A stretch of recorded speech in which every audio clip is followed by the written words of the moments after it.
Hi everyone, welcome back to my channel all is well Chintu Kannada blogs. ಎಲ್ಲರೂ ಹೇಗಿದ್ದೀರಾ? Hope ಎಲ್ಲರೂ ಆರಾಮಾಗಿದ್ದೀರಾ ಅಂತ ಅಂದ್ಕೊಂಡಿದ್ದೀನಿ. ನಾನು ಕೂಡ ಚೆನ್ನಾಗಿದ್ದೀನಿ. ಇದು ಸಾಟರ್ಡೇಯ ಬ್ಲಾಗ್. ನಂದು ಮಾರ್ನಿಂಗ್ ರೂಟೀನ್ ಹೇಗಿರುತ್ತೆ ಅಂತ ಹೇಳಿದ್ರೆ, ಬೆಳಗ್ಗೆ ಎದ್ದ ತಕ್ಷಣ ಸ್ವಲ್ಪ ಮುಖ ತೊಳ್ಕೊಂಡು ಮಾಯಿಶ್ಚರೈಸರನ್ನು ಹಚ್ಕೊಂಡು ಹಣಗಿಟ್ಕೊಂಡು ಕೂದಲು ಸ್ವಲ್ಪ ಆ ಕಡೆ ಈ ಕಡೆ ಮೆಸ್ಸಿ ಆಗಿರುತ್ತಲ್ವ, ಅದನ್ನೆಲ್ಲ ನೀಟಾಗಿ ಸ್ವಲ್ಪ ಕೂಮ್ ಮಾಡ್ಕೋತೀನಿ ಅಷ್ಟೇ. ಅಂದರೆ ಅದನ್ನು ಬಾಚ್ತಾ ಅಥವಾ ಮೇಕಪ್ ಮಾಡ್ತಾ ಕೂತ್ಕೊಳ್ಳೋದಿಲ್ಲ. ನಂದು ಡ್ರೈ ಸ್ಕಿನ್ ಆಗಿರೋದ್ರಿಂದ ನಾನು ಬೆಳಗ್ಗೆ ಎದ್ದ ತಕ್ಷಣ ಮುಖ ತೊಳೆದು ಮಾಯಿಶ್ಚರೈಸರನ್ನು ಹಚ್ಕೊಂಡು ಸ್ವಲ್ಪ ತಲೆ ಬಾಚಿಕೊಂಡು ಕೂದಲನ್ನು ಕಟ್ಕೊಂಡು ನೆಕ್ಸ್ಟ್ ಉಳಿದಿದ್ದ ಕೆಲಸವನ್ನು ಮಾಡೋವಂಥದ್ದು. ಇಲ್ಲಾಂದರೆ ಕೂದಲು ಅಡುಗೆ ಮನೆಯಲ್ಲಿ ಅಲ್ಲಿ ಇಲ್ಲಿ ಎಲ್ಲ ಕಡೆ ಸಿಗುತ್ತೆ ಅಂತೇಳಿ ನಾನು ಯಾವಾಗಲೂ ಮೇಲೆ ಕಟ್ಕೊಂಡು ಬಿಡ್ತೀನಿ. ಬೆಳಗ್ಗೆ ಎದ್ದ ತಕ್ಷಣ ಕೂದಲು ಕಟ್ಕೊಂಡು ಎಲ್ಲರೂ ಹೋಗೋದಾದರೆ ಮಾತ್ರ ಕೆಳಗಡೆ ಬಿಟ್ಕೊಳ್ಳೋವಂಥದ್ದು. ಇಲ್ಲಾಂದರೆ ಆ ಕಡೆ ಈ ಕಡೆ ರೂಮಲ್ಲಿ ಅಡುಗೆ ಮನೆಯಲ್ಲೆಲ್ಲ ಕೂದಲು ಬೀಳುತ್ತೆ ಅಂತ ನಂದಿದು ಮಾರ್ನಿಂಗ್ ರೂಟೀನ್. ನೆಕ್ಸ್ಟ್ ಅದಾದ ನಂತರ ನಾನೇನು ತುಂಬ ಬೇಗ ಏನು ಎದ್ದೇಳೋದಿಲ್ಲ.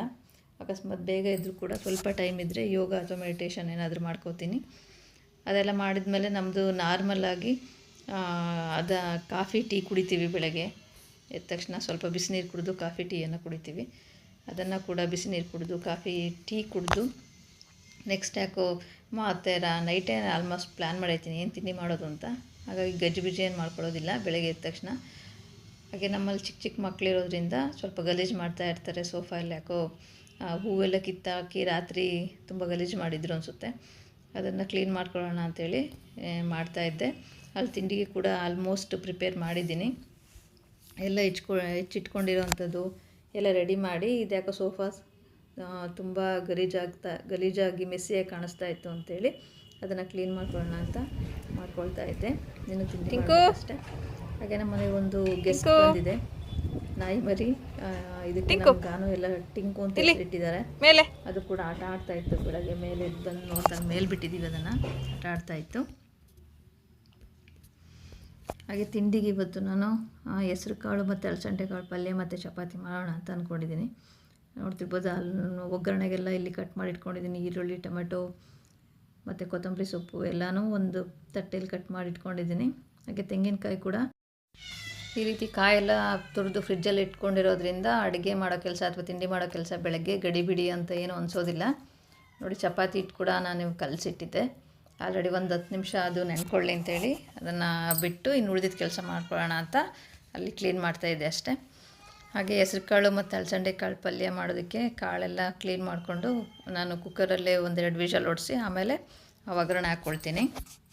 ಅದಕ್ಕೆ ಕಾಳನ್ನು ಕೂಡ ಇಲ್ಲಿ ತೊಳೆದಿಟ್ಟು ಸ್ವಲ್ಪ ನೀರು ಒಂದು 5 ನಿಮಿಷ ನೆನ್ಕೊಳ್ಳಿ ಅಂತ ನೀರು ಹಾಕಿಟ್ಟಿದ್ದೆ. ಅದನ್ನು ಕೂಡ ನೀರು ಬಸ್ಬಿಟ್ಟು ಕುಕ್ಕರ್ ವಿಷಲ್ ಹೊಡಿಸಿದ್ರೆ ಆಯಿತು. 2 ವಿಷಲ್ ಹೊಡಿಸಿದ್ರೆ ಅಲಸಂದೆ ಕಾಳು ಮತ್ತು ಹೆಸರು ಕಾಳು 2 ಬೆಂದೋಗಿರುತ್ತೆ.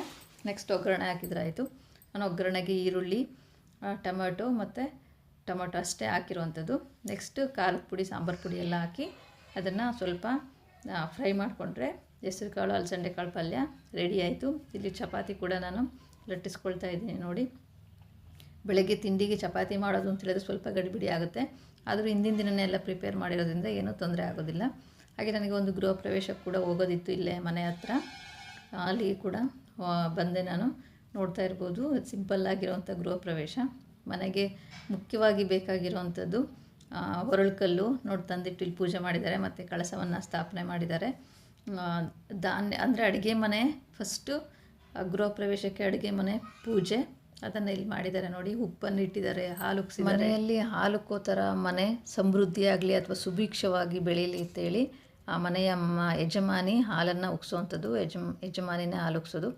ಅದೇ ರೀತಿ ದೇವ್ರ ಮನೇಲಿ ಕೂಡ ಪೂಜೆ ಮಾಡಿದ್ದಾರೆ. ನೋಡ್ತಾ ಇರ್ಬೋದು, ಇಲ್ಲಿ ಕಡಗೋಲು, ದೀಪ, ಹಾಗೆ ಗಂಗೆ ಪೂಜೆ ಮಾಡಿರುವಂತಹ ಕಳಸ, ಮುಂದೆ ಇದನ್ನು ಕುಕ್ಕೆ ಅಂತ ಚಾಜ ಅಂತ ಕರೀತಾರೆ, ಅದರಲ್ಲಿ ಕೂಡ ಎಲ್ಲ ಧಾನ್ಯಗಳನ್ನು ಇಟ್ಟು ತವ್ರ ಮನೆಯಿಂದ ಕೊಡ್ತಾರೆ. ಇದನ್ನು ಕೂಡ ಮನೆ ಸುಭಿಕ್ಷವಾಗಿ ಅಭಿವೃದ್ಧಿ ಆಗಲಿ ಅಂತೇಳಿ ಅದನ್ನೆಲ್ಲ ಒಳಗಡೆ ತಗೊಂಡು ಬಂದು ಇಡೋ ಅಂಥದ್ದು.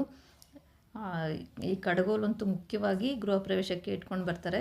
ಇದು ಸಮೃದ್ಧಿಯ ಸಂಕೇತ ಅಂತಲೇ ಹೇಳ್ಬೋದು. ಹಾಗೆ ಈ ದೀಪವನ್ನು ಕೂಡ ಹಳೆ ಮನೇಲಿ ಇರ್ತಾರಲ್ಲ ಅಲ್ಲಿಂದ ಹಚ್ಕೊಂಡು ಬಂದು ಇಲ್ಲಿ ದೊಡ್ಡ ದೀಪವನ್ನು ಬೆಳಗುವಂಥದ್ದು. ಅಷ್ಟರಲ್ಲಿ ಅಣ್ಣ ಅತ್ತಿಗೆ ಎಲ್ಲರೂ ಕೂಡ ಬಂದು ಅವ್ರ ಜೊತೆ ಫೋಟೋ ಎಲ್ಲ ತೊಗೊಂಡು ಎಲ್ಲರೂ ಖುಷಿಯಾಗಿ ಊಟ ಮಾಡಿಕೊಂಡು ಆ ಗೃಹ ಪ್ರವೇಶನ ಕೂಡ ಮುಗಿಸ್ಕೊಂಡು ಬಂದೆ. ಇದಿಷ್ಟು ಆಗಿತ್ತು ಒಂದು ಪುಟ್ಟ ಬ್ಲಾಗ್. ಈ ವಿಡಿಯೋ ಇಷ್ಟ ಆದರೆ ಲೈಕ್ ಮಾಡಿ, ಶೇರ್ ಮಾಡಿ, ಹಾಗೆ ಕಮೆಂಟ್ ಮಾಡಿ. Thanks for watching. Thank you.